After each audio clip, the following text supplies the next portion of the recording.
The phone screen burned white in the dark bedroom. 2:14 a.m. And the baby monitor on the nightstand cast its green glow across the ceiling, a small planet orbiting nothing. Ruthie's breathing came through the speaker in soft bursts of static, that underwater sound that meant she was deep asleep.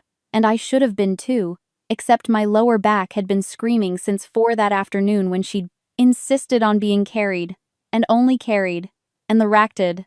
Henderson's kitchen renovation was due Friday, and the cabinet measurements were still wrong.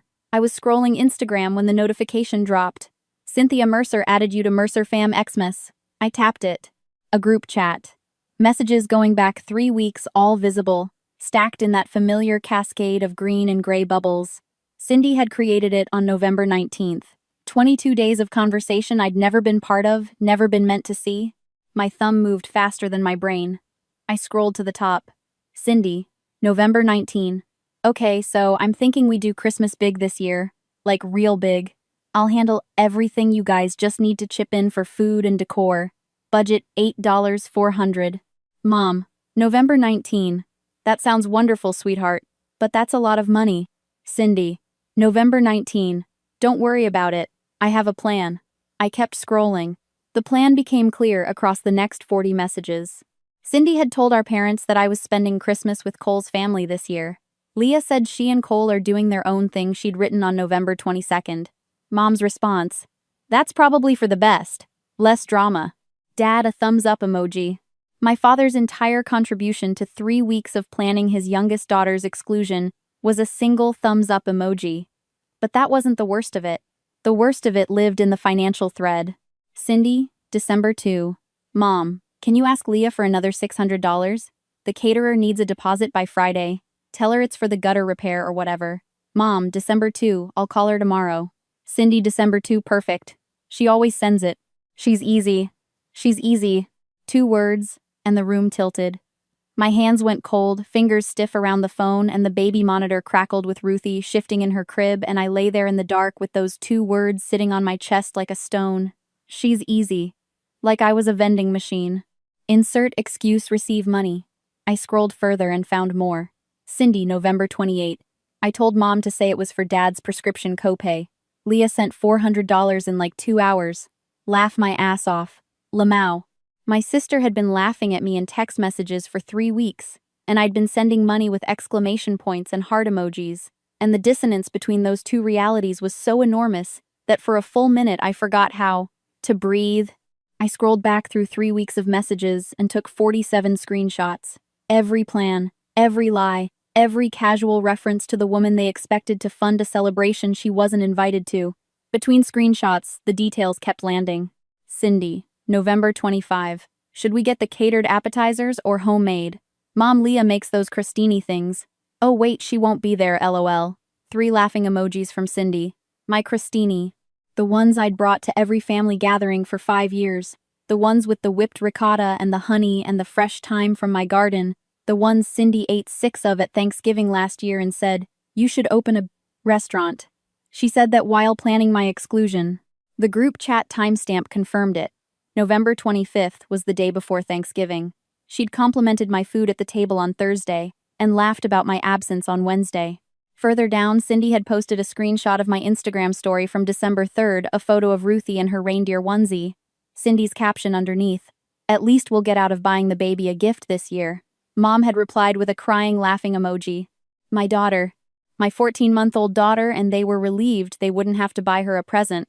The phone screen had gone blurry, and I'd blinked, and my cheeks were wet, and Ruthie's breathing still came through the monitor in its slow, underwater rhythm, and somewhere in the house the furnace kicked on the furnace that actually worked, the furnace we'd paid for ourselves. I didn't respond. I didn't remove myself from the group. I put the phone face down on the nightstand and stared at the ceiling fan until my eyes burned. The furnace, Dad's dental work, Mom's car battery, the gutters, the prescription copays. I'd sent money for all of it. Every time, within 48 hours. No questions, because what kind of daughter interrogates her mother about a broken furnace in February? The kind who reads group chats at 2 in the morning, apparently. The kind I was becoming.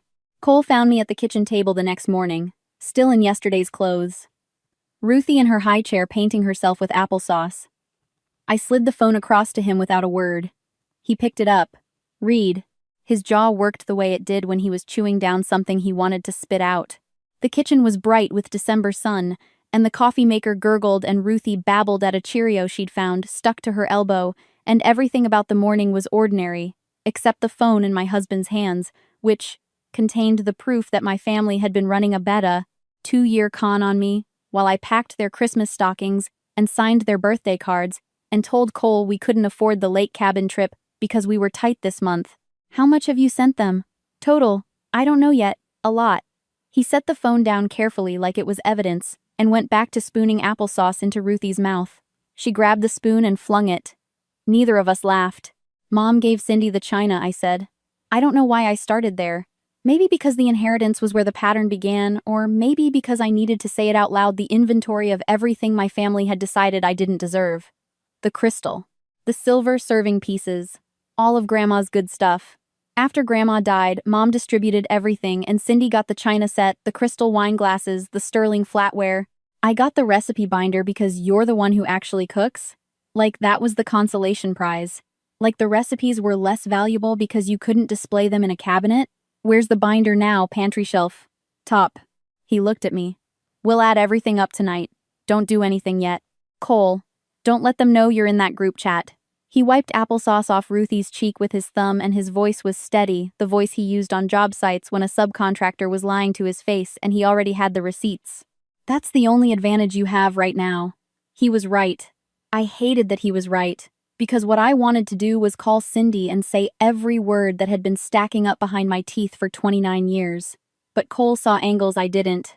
He'd spent 10 years running a renovation crew managing subcontractors who lied about timelines and materials and square footage. He'd built a career on letting people think he didn't see what they were doing. He'd once let a plumber overbill him for 3 months before presenting the invoices to the general contractor and getting the man fired. Patience was Cole's best tool. I was learning to borrow it. That night, after Ruthie was down, the baby monitor green and pulsing on the nightstand, I opened my laptop and went through every Venmo transfer, every Zelle payment, every bank statement for the past 24 months. I made a spreadsheet. Date, amount, reason given, actual destination as far as I could now guess from the group chat. February $1.200. The furnace died. March $800. Dad's crown fell out. Insurance won't cover it. April $400. Mom's car battery, an alternator. May $350.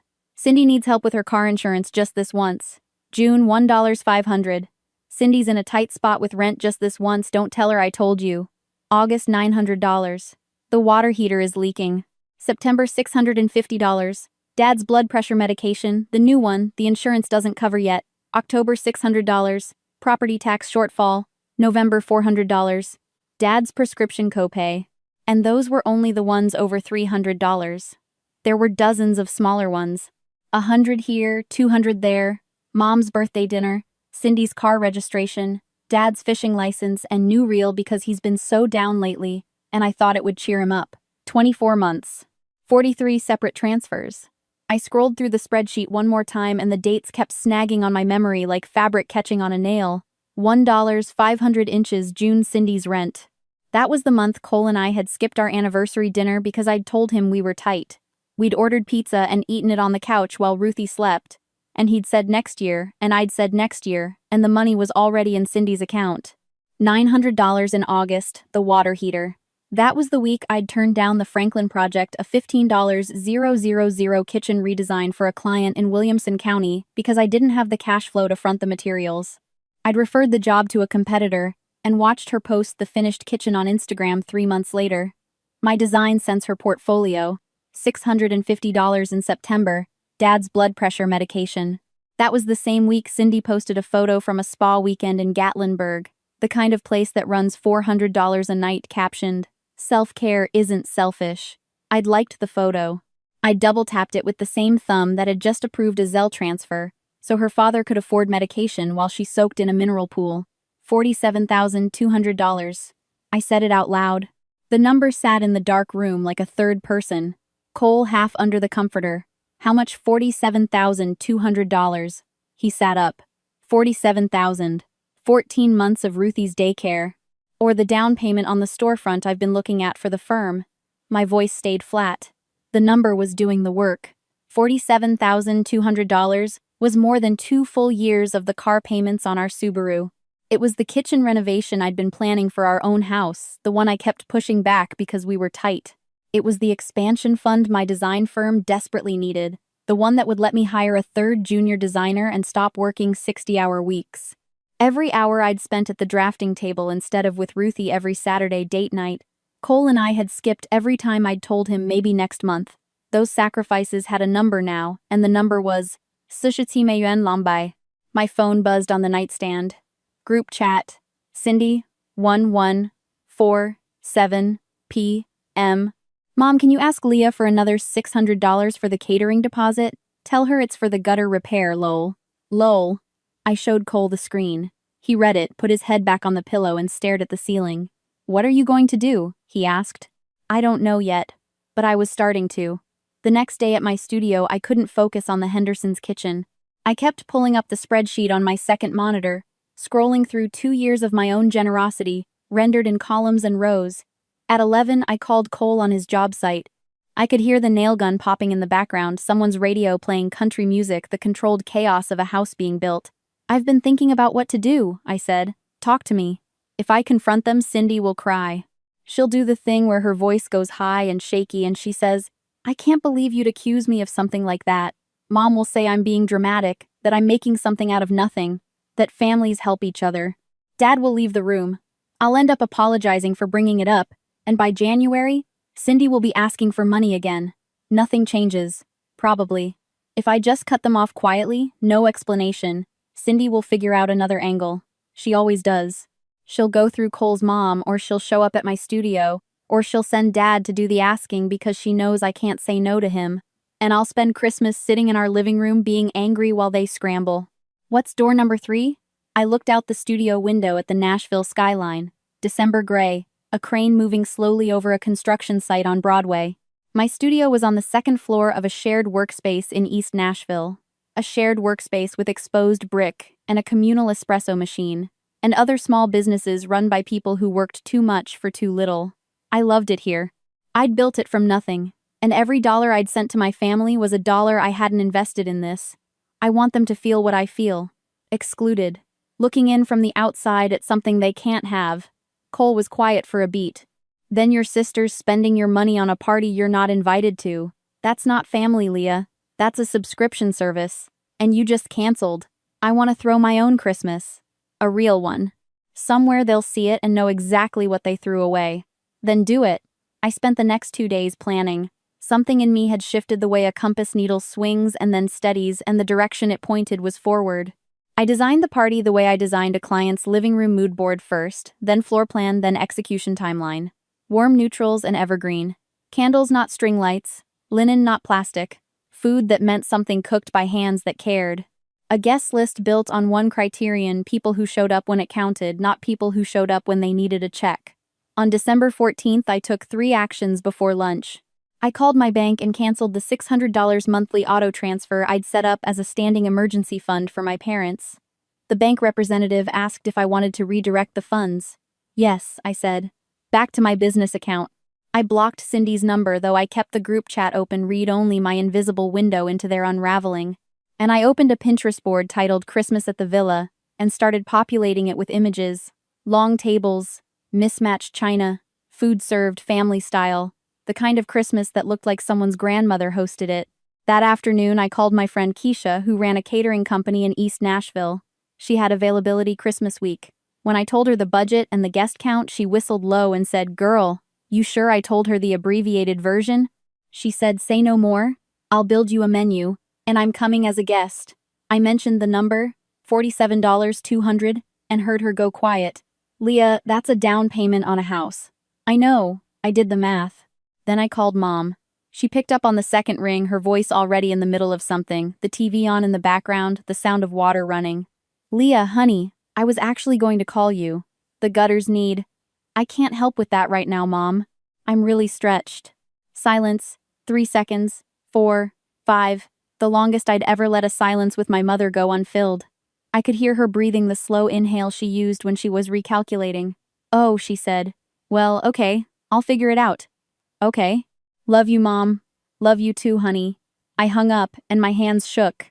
My whole body actually a fine tremor from my wrists to my shoulders, the way you shake after you almost get in a car accident and the adrenaline hits 30 seconds too late. I'd said no to my mother for the first time in my adult life, and my nervous system was treating it like a near-death experience. I sat at my desk and pressed my palms flat against the wood, and counted to 60, and by the time I got there, the shaking had mostly stopped, and something else had taken its place. Something quiet and solid like a wall going up inside me brick by brick. I'd done it, and I was still alive. Cole drove me out to the villa on December 16th. His client, a country music producer, whose bathroom remodel had gone $12,000 over budget and 3 weeks long. Cole had fixed a tile disaster left by the previous contractor, owned a hillside property 20 minutes outside Nashville that sat empty from Thanksgiving through February. The producer and his wife wintered in Cabo. The house just sat there, $2 million of stone and cedar in silence surrounded by trees. Cole had made the call the night before. He owes me for the bathroom, he said. I saved his marriage with that subway tile. 3 nights, $4,800. That's the friend rate. We pulled up the gravel drive and I stepped out of the truck, and the air smelled like cold pine and the last of someone's wood smoke from down the valley. Floor-to-ceiling windows looked out over the Cumberland River Valley, where the hills rolled away in layers of gray and brown. Inside, a professional kitchen with a 6-burner range and a hood vent that could handle industrial-level cooking. A 12-seat dining table made from reclaimed walnut, the grain still visible under 3 coats of lacquer. The kind of table I would have designed for a client and charged $4,000 for. A wraparound deck with 2 stone fire pits and a view that went on until it hit the tree line and the sky. I walked through the kitchen, running my hand along the counter, and I could already see it. The designer in me was already working table set for 30 grandma's food in the center candles at varying heights. The recipe binder propped open on the island, flour dusted, a working kitchen, not a display. I'd brought the binder with me. I opened it on the marble counter and turned the pages. Grandma Mercer's handwriting, blue ink slightly shaky in the later recipes where her arthritis had gotten worse. Brown sugar ham with apple cider glaze, cornbread dressing with sage and onion. The recipe that took up 2 pages because Grandma kept adding notes. Bourbon pecan pie, the one with the hand-drawn arrow pointing to more bourbon in capital letters. Cranberry relish with orange zest, the one she'd make in the big glass bowl, and let sit overnight in the fridge so the flavors married. Cindy had never cooked a single one of these recipes. She'd never asked for the binder. She'd taken the china because china looked good in a cabinet, because you could post a photo of a china display with the right lighting and the right filter, and people would comment gorgeous without ever tasting anything that came off those plates. I'd taken the binder because I was the one who stood in Grandma's kitchen at 13, writing down measurements while she cooked by feel. A handful of this, a good pour of that. I'd translated her instincts into tablespoons and cups, and she'd laughed and patted my cheek and said I was the only one in the family who paid attention. On the drive home, Cole took the back roads through the hills, and I checked the group chat. The messages had picked up urgency. Cindy, the $600 hasn't come through yet. Mom, did you ask Mom? She said she's stretched right now. Cindy stretched. She makes 6 figures. She's so selfish. Whatever, I'll figure it out. Selfish. I put the phone down and looked out the window at the passing hills, brown and bare in the December light, the kind of landscape that looks stripped down to its bones. My sister was calling me selfish for declining to fund my own exclusion, and somewhere in the back of my mind, a small voice agreed with her. That voice had my mother's cadence. It said things like family helps family and you have more than they do and it won't kill you to be generous. I'd been listening to that voice for 29 years and it had cost me $47,200 and it was still whispering. Over the next 3 days, the plan took shape. Keisha and I sat at her prep station for 2 hours, going through Grandma's binder page by page, and every recipe was a decision. The brown sugar ham was non-negotiable. The centerpiece, the dish Grandma had made every Christmas since 1974. The cornbread dressing was mine to cook, because nobody else understood the ratio of sage to onion the way you had to let the onions go past translucent to the faintest gold before adding the celery. But the bourbon pecan pie was where I stopped. Grandma had always made 2, one for the table and one for Frank to eat in the garage when he thinks nobody's watching. Dad loved that pie. The arrow pointing to more bourbon in Grandma's handwriting was there because Dad had once said the original recipe was too polite. I stared at the page for a long time. Then I told Keisha to make 3. 3 pies, 1 for here, 2 for the freezer. My father hasn't had this pie in 4 years. She didn't ask why. She just wrote it down. Cole handled logistics the way he handled a renovation timeline, color-coded, sequential, every task assigned and deadlined. He borrowed folding tables from Tommy's church and a case of tea lights from the dollar store. He called his cousin Becca in Murfreesboro and said Christmas at a villa, bring the kids Leah's cooking. Becca said I'll bring my 7-layer dip and my husband in that order of importance. Cole's crew volunteered before he asked set up breakdown firewood, the sound system. I reached out to 3 clients who'd become friends over the years. The guest list grew from 20 to 28. Every name on it was someone who showed up. Someone who didn't keep a ledger. Then December 19th, the first counterattack came. Mom called at 7 in the evening right when I was bathing Ruthie. I let it go to voicemail. She called back. I answered with wet hands and a squirming toddler on my hip. Honey, Cindy's really hurt that you can't help with Christmas this year. You know how much this means to her. She's been planning for months. I wasn't invited, Mom. A pause. What do you mean? Of course you're invited. Cindy told you I was spending Christmas with Cole's family. That's not true. She never asked me. She told you that so I wouldn't be there. Longer pause. The sound of Lorraine rearranging her story in real time, searching for the version that kept everything smooth. Well, I think there was a miscommunication. You know how your sister gets. She probably just assumed, what's the Christmas budget, Mom? What, the Christmas budget? How much is Cindy planning to spend? Because I've been sending money for furnaces and dental work and gutters and water heaters for 2 years, and I'm starting to wonder where it all went. Leah, don't start this. Your sister does her best. She has expenses. The real estate market has been, did the furnace actually break? Silence. The kind of silence that weighs more than words. Ruthie splashed in the bath and laughed, and the sound was so normal, so clean, that it made the silence on the phone feel like something from another planet. You've always been jealous of Cindy, Lorraine said quietly. Even as a girl. I hung up. The phone was wet and slippery, and I nearly dropped it, and Ruthie grabbed for it because she grabs for everything, and I held it out of her reach, and stood there in the bathroom with the steam and the baby shampoo, and the realization that I had just hung up on my mother for the first time in my life. She called back. I didn't answer. 3 missed calls. Then a text from Cindy's number. She must have called from Mom's phone since I had her blocked. Real mature Leah. Mom is crying. Happy now, I was not happy. I was standing in a bathroom holding a naked toddler who was trying to eat a rubber duck, and my hands were shaking again, and I was the furthest thing from happy I had been in months. But I was also done in a way I hadn't been done before. Done in the bones. Done in the quiet place behind my ribs where I'd kept all the excuses and the justifications and the she's still your mother and the family helps. Family. That place was empty now. Swept clean. The next few days became something I hadn't expected productive. Maybe the most productive week of my life. The energy I'd spent for years managing my family's invented emergencies, anticipating their needs, crafting the right text with the right amount of money and the right number of exclamation points, all of that was suddenly available for something else. I redesigned the villa party 3 times in 2 days, each version better than the last. I finished the Hendersons' kitchen plans and sent them the proposal. I called a vendor I'd been putting off for weeks. I picked up Ruthie from daycare on time for the first time in a month. Keisha and I met at her commercial kitchen on the 18th to finalize the menu. She'd printed Grandma's recipes from photos I'd sent and taped them to the wall above her prep station. Your grandmother knew what she was doing, she said, studying the cornbread dressing notes. This is basically a restaurant recipe. The ratios are perfect. We decided she'd handle everything except the ham and the cornbread, which I'd cook myself. Those 2 are yours, Keisha said. Nobody else touches those. Cole's crew pitched in without being asked.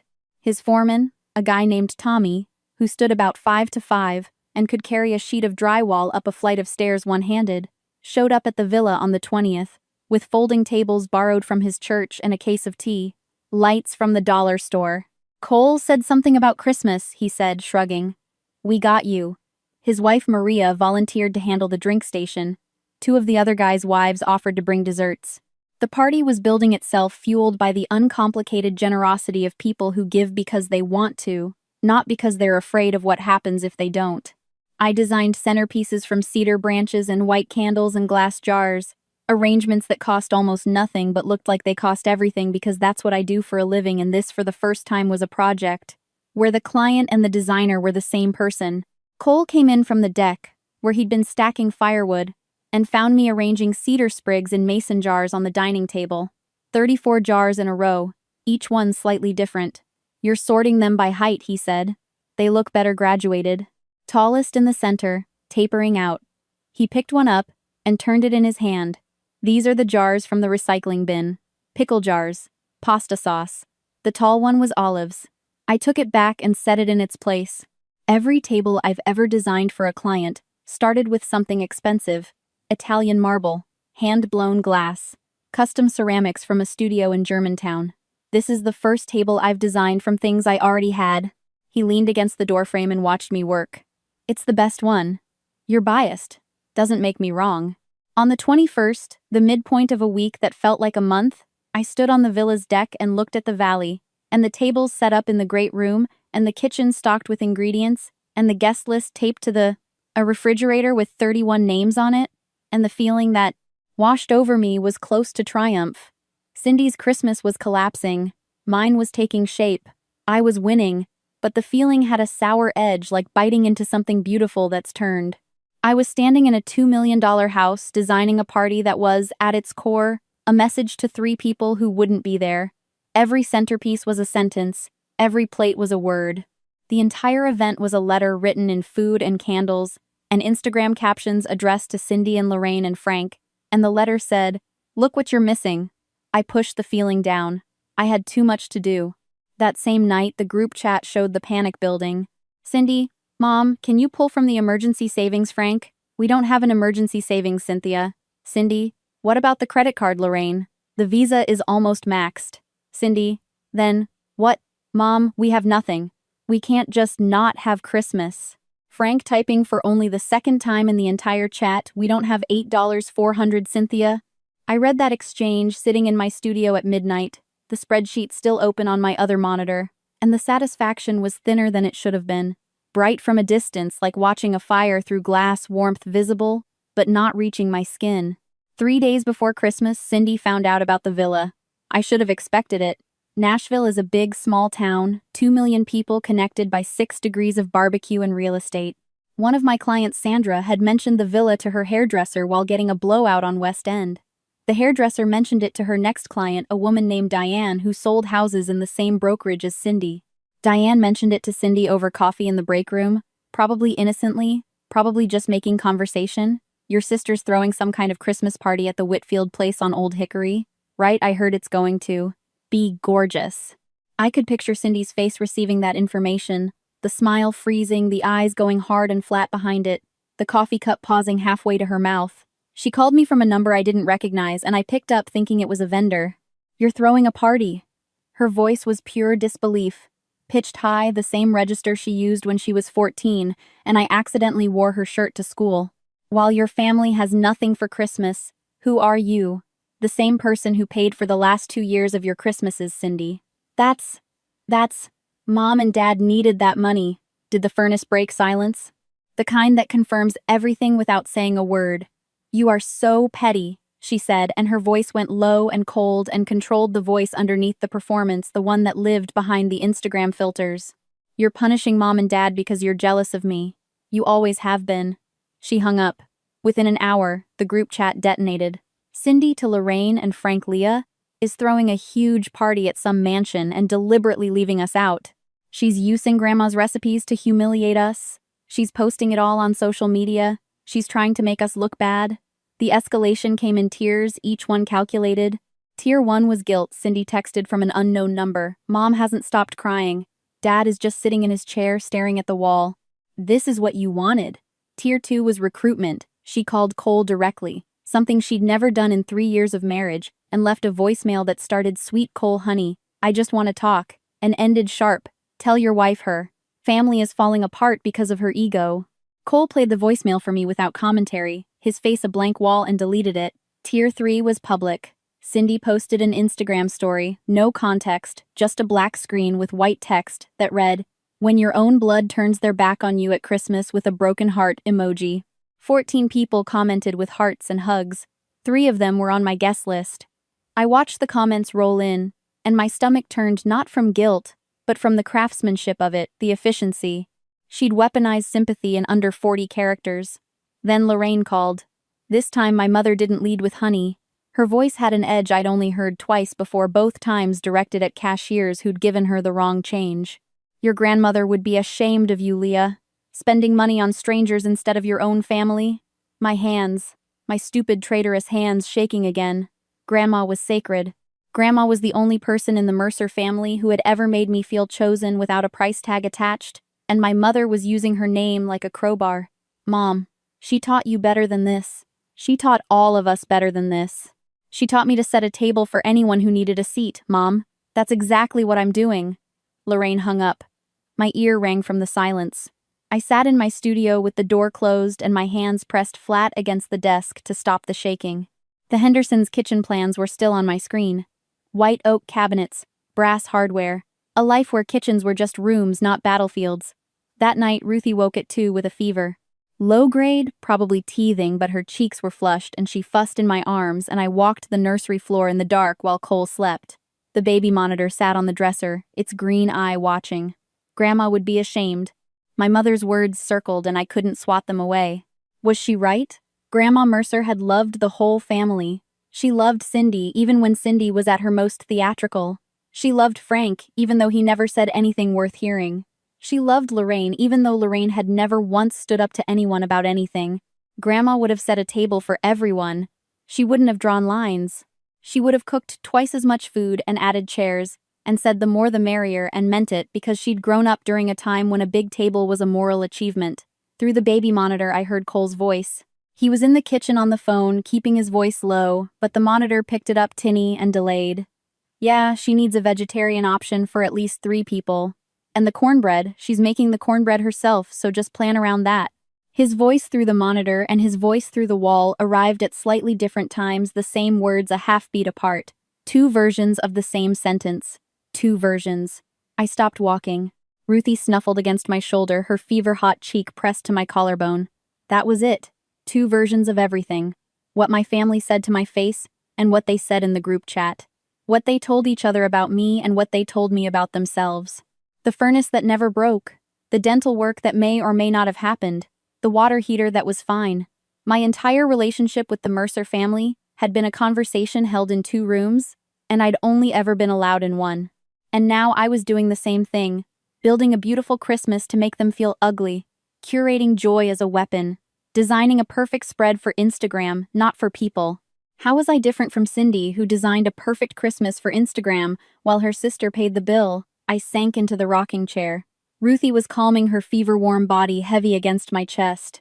The monitor pulsed green. The house was silent except for Cole's murmured phone conversation and the distant hum of the furnace. Our furnace, the one that actually worked, the one we'd paid for ourselves. A memory surfaced sharp and specific the way they are at 3 in the morning when your defenses are down. I was 12. Cindy's homecoming was a month away and she needed a dress. Mom drove her to 3 different stores over 2 weekends until she found one at a boutique in Green Hills, $340. A week later, I asked for new art supplies, colored pencils and a sketch pad, maybe $40 total. Mom had looked at me with that specific brand of patience that meant the conversation was already over. We can't do everything for everyone, Leah. $340 for Cindy's dress. $40 denied for my pencils. And Cindy had worn the dress to homecoming, and I'd bought my own colored pencils with babysitting money from the Hendersons down the street. Different Hendersons, same neighborhood, and no one had ever mentioned it again. Except the number stayed. The exact price of the dress, $340. The store on Green Hills. The fabric blue satin with thin straps. The receipt from the art supply store had stayed in my desk drawer for 2 years, as if I might someday present it as evidence to a jury that would never convene. But there was a next part. Grandma Mercer had called that Saturday. She'd heard from someone, maybe Dad. Maybe she'd just sensed it through whatever mysterious frequency grandmothers transmit on, and she'd driven 40 minutes from her house to ours to pick me up and take me to the art supply store on Gallatin Road. She'd handed me 3 20s from her wallet. Get what you need, baby girl, and get yourself something nice too. I'd bought the good colored pencils, the Prismacolor ones, with the soft leads and a hardbound sketchbook with thick pages. And she'd watched me choose them the way you watch someone open a present, and on the drive home "You're going to make something beautiful with those. You always do." She had seen me, chosen me, every single time, without conditions, or invoices, or exclamation points. The party wasn't revenge. Or it had started as revenge, and maybe some of that was still in there, and maybe that was okay because anger is allowed even when it's inconvenient. But it didn't have to stay revenge. It could be something else. Grandma's Christmas was never about performance. It was about the table being big enough. It was about the cornbread and the ham and the door that stayed open and the fact that if you showed up, you got a plate. I didn't need to punish my family. And I didn't need their permission to have a Christmas worth remembering. Ruthie's fever broke around 4. She settled into the crib with a sigh that sounded older than 14 months, and I covered her with the crocheted blanket Cole's mom had made, the one with the uneven edges that Jan had apologized for 3 times, and that was the softest thing in the nursery. The monitor's green light was steady.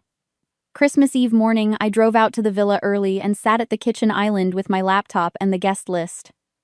I made changes. I added Cole's mom, Jan, who spent every Christmas alone since the divorce 7 years ago, and who always said, "Oh, I like the quiet," in a voice that said the opposite.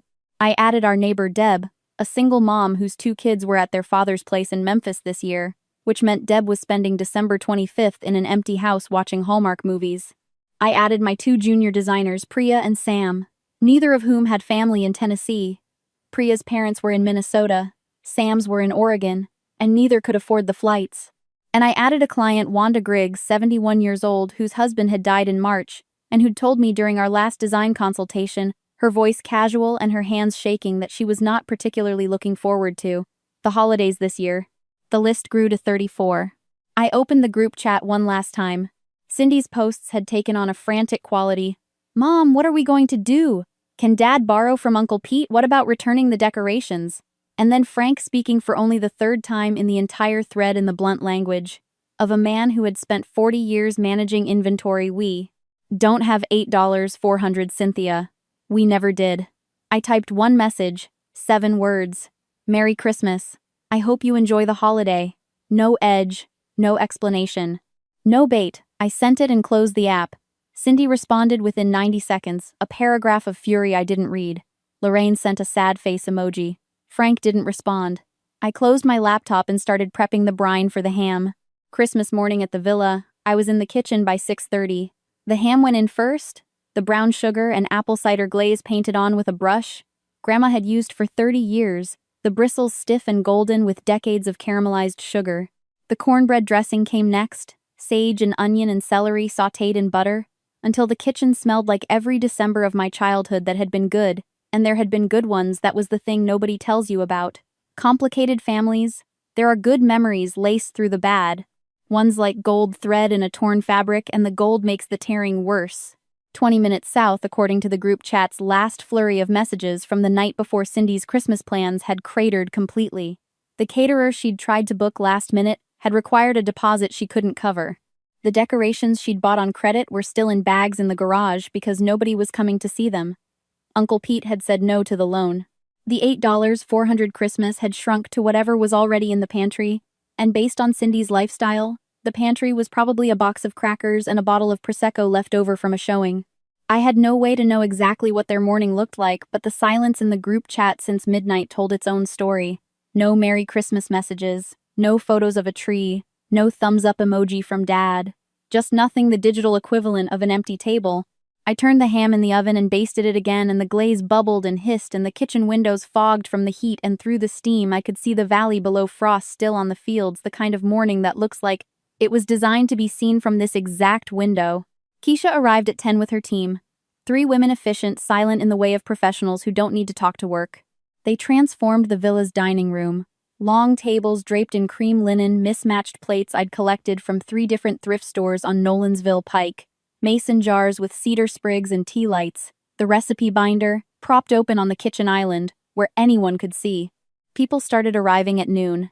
Tommy and Maria pulled up first in their F-153 kids spilling out of the back seat before the truck fully stopped. The youngest one, a 4-year-old named Diego, already holding a pine cone he'd found in the 51 driveway, and announcing to no one in particular that it was a Greened. The rest of Cole's crew followed within 15 minutes, 4 men and their wives and a combined 7 kids under 10, and within 20 minutes the deck was a chaos of small boots and thrown snowballs and one memorable incident, involving Diego's pinecone grenade and someone's coffee. Jan arrived next, carrying a Pyrex dish of deviled eggs. She'd stayed up until midnight, making wearing the nice sweater she only wore on occasions when she wanted to seem like she didn't care, and when she walked in and saw the clear 9 table and the food and the fire already going in the pit, her chin trembled and she said, "Oh, Leah." And I said, "I'm glad you're here," and we didn't need to say more. Wanda came at 1. She stood in the doorway for a moment, her coat still on, looking at the room full of people she didn't know, and I crossed to her and took her coat and brought her a glass of wine and introduced her to Jan, and within 10 minutes, they were deep in a conversation about their husbands, Jan's ex, Wanda's late, and the quiet of a house that used to have someone else in it. 34 people. The villa held them all. Music from a Bluetooth speaker, then Cole's buddy Ray produced a guitar, then someone else produced a mandolin, because Nashville, because you can't gather more than 8 people in this city without someone bringing a stringed instrument. By 2 in the afternoon there was a 3-person jam session on the deck, and a kid had spilled cranberry juice on the reclaimed walnut table, and Sam from my office was on his hands and knees cleaning it up while apologizing to the table like it was a person, and everybody laughed, and the sound of 34 people laughing in a house built for silence was something I hadn't known I needed. I moved through the rooms, and the feeling was close to joy but larger, quieter. My hands were steady, my chest was open, a feeling like stepping outside after being in a room with low ceilings for a long time. I served Grandma's cranberry relish to Deb, my neighbor, and she tasted it and looked up at me and said, "This is exactly like my grandmother used to make." And I said, "It is, isn't it?" And we stood there for a moment, 2 women in a kitchen holding a flavor that belonged to someone else's hands. I stepped out onto the deck alone. The valley was going blue with early winter dusk, that deep Tennessee blue that only happens in late December when the light drains from the hills in slow stages as if the sun is leaving reluctantly. Smoke drifted up from the fire pit. I was holding a plate I'd been carrying for an hour serving everyone else, and I hadn't eaten from it. I took a bite of the ham. It tasted like Grandma's kitchen on Antioch Pike. Like the one room in the world where I had never been asked to earn my seat, where my name was written in the margins of the recipes, where a handful of this and a good pour of that was a language only I had learned. My eyes stung. I took another bite.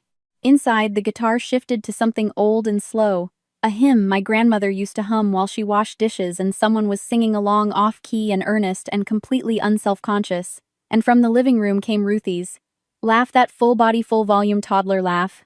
That sounds like a person discovering for the first time that joy is a thing that exists in the world, and it's available to everyone. I went back inside. Cole stood up. He's 6'2" and quiet, and when he stands in a room full of seated people, the room notices. He tapped his glass with a fork. The guitar stopped. The conversations dropped to murmurs. "I'm not much for speeches," he said, "but my wife spent 2 weeks making sure every person in this room had somewhere to be on Christmas." He looked at me. "Because she knows what it feels like when you don't." He sat down. 22 words. The room went still for 3 seconds, and then Jan Cole's mother raised her glass of sweet tea, and then Wanda raised hers, and then everyone did, and I pressed my thumbnail hard into my palm because that was the only way to keep standing and keep my face together. After the toast, I stood in the kitchen doorway and watched Wanda Griggs, 71 years old and 8 months widowed, talking to Priya, my 26-year-old junior designer from Minnesota.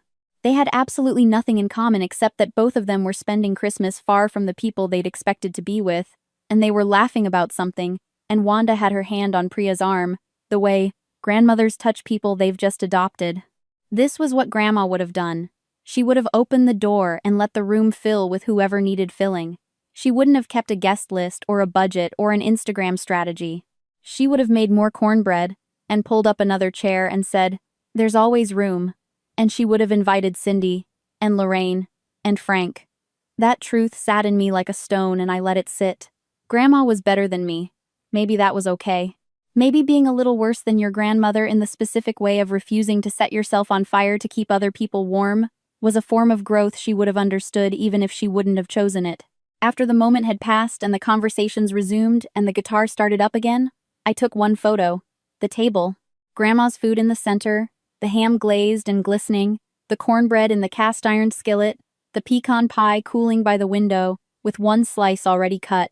34 place settings, mismatched plates, and jam jar candles, and the cedar sprigs already shedding needles on the cream linen. The recipe binder propped open on the kitchen island flour-dusted a streak of batter across the cranberry relish page, where Ruthie had grabbed for it earlier and I'd let her. I posted it to Instagram. Caption: Grandma Mercer's Christmas. The way she made it. No tag, no location pin, no commentary. One photo, one sentence, 7 words. The photo got 42 likes in the first hour. One of them was from Cindy's on-again, off-again boyfriend Marcus, who I'd met exactly once at a barbecue where he'd spent the entire afternoon on his phone. His like arrived at 4:17 p.m. Cindy's comment arrived at 4:23, then disappeared, deleted within a minute. But I'd seen it. Must be nice to have the money for all that. She'd deleted it because even Cindy could see how it would look. The sister who funded the family complaining about the sister who stopped. The internet was watching, and Cindy's instinct for optics, her one genuine skill, had kicked in just fast enough. At 7 that evening, I was in the villa kitchen washing dishes. Most of the guests had gone. Cole was outside with Ruthie and Ray's kids, the deck lights on the fire pit crackling low. The kitchen smelled like cold grease and pecan sugar and coffee, and the last traces of 34 people's collective warmth. My phone rang on the counter. I dried my hands on the towel hanging from the oven door and looked at the screen. Dad, my father, who communicated in thumbs-up emojis and grunts, who hadn't called me unprompted since I was in college and needed a ride home from a flu, was calling me on Christmas Day. I picked up. There's no food, Leah. 5 words. No manipulation, no angle, no performance, no your sister says or your mother thinks. Just a 61-year-old retired auto parts manager standing in a house where his oldest daughter's Instagram Christmas had collapsed into an empty table and bare counters because the money had stopped. I could hear the house behind him, that heavy quiet of a home where everyone is present, but no one is speaking, a quiet heavier than shouting. I gripped the edge of the counter. The water was still running. Through the window over the sink, Cole was on the lawn, teaching Ruthie to throw the foam ball, and she kept throwing it straight down at her own feet and laughing, and the deck lights caught the frost on the grass. $47,200, Dad. In 2 years. And you're calling me because there's no food. He was quiet. I knew, he said. Most of it. I should have said something. Yeah, Dad. You should have. I hung up. My hands were steady. I turned off the faucet, dried the last pot, and put it in the cabinet. I didn't send food. My hand moved toward the keys on the counter, muscle memory, older than language, the involuntary reach of a woman who has spent her whole life driving to the rescue. But I stopped. Through the window, Cole was carrying Ruthie on his shoulders across the frosted lawn, her mittened hands gripping his hair, both of them laughing at something I couldn't hear. I went back to my guests. Later, after everyone had left, Cole and I cleaned the villa in comfortable silence. He dried the walnut table with a cloth, working along the grain, the way he treated every piece of wood with respect. You good? I don't know yet. I leaned against the counter and looked at the kitchen, the aftermath of something that had mattered. But I'm getting there. 3 weeks later, Lorraine called. January 15th. Ruthie was asleep, the baby monitor on the nightstand green light pulsing the same position it had occupied the night this all started. But I was different. I was reading in bed, not scrolling in the dark. I saw the pictures from your party, she said. No preamble. No filler. You looked happy, Leah. You looked like you didn't need us at all. Her voice cracked. That scared me more than anything your sister ever said to me. I let the silence sit. Didn't fill it. Didn't rush to comfort her. I don't know how to be the mother you needed, she said. Your sister fills the room. She's been filling it since she was 3, and you were always so steady. I told myself you were fine because you never complained. But you weren't fine, were you? No, Mom. I wasn't. The pictures of the food. Those were your grandmother's recipes. She was crying now, the real kind. She always said you were the one who paid attention. Leah's the one, Lorraine. She's the one who'll keep it going. I love you, Mom, but I'm not going to keep paying to be part of this family. If you want a relationship with me and Ruthie, it starts with you showing up, without Cindy managing it, without a bill attached. A long pause. I don't know if I can do that. I know, but I'm here if you figure it out. We hung up. It wasn't an apology. She'd said I see you now and it scares me, which was honest but not enough. A crack in a wall, not a door. The recipe binder is on my kitchen counter now. Not the villa's kitchen. Mine. The pages are soft from use, and Grandma's blue ink has bled slightly where batter or water reached it over the years. A faint smear across her handwriting that makes the letters look like they're drifting, like the words are in motion even on the page. I open it most Sundays. Sometimes I cook from it. Sometimes I just read her notes in the margins, the ones that say things like, Frank likes this with extra onion, and the girls always fight over the last piece, and Leah says, add a pinch more salt. She wrote my name in the margins of her recipes. She wrote me into the record of the things worth keeping. Ruthie is in her high chair banging a wooden spoon against the tray with the seriousness of a percussionist. I'm making Grandma's cornbread not for a party, not to prove anything, not for a photo. The binder is propped open against the toaster, and there's a smear of batter across the page. Fresh mine, layered over Grandma's old smear, like a conversation held across years between two pairs of hands that loved the same. Kitchen. I turn the page to see what's next.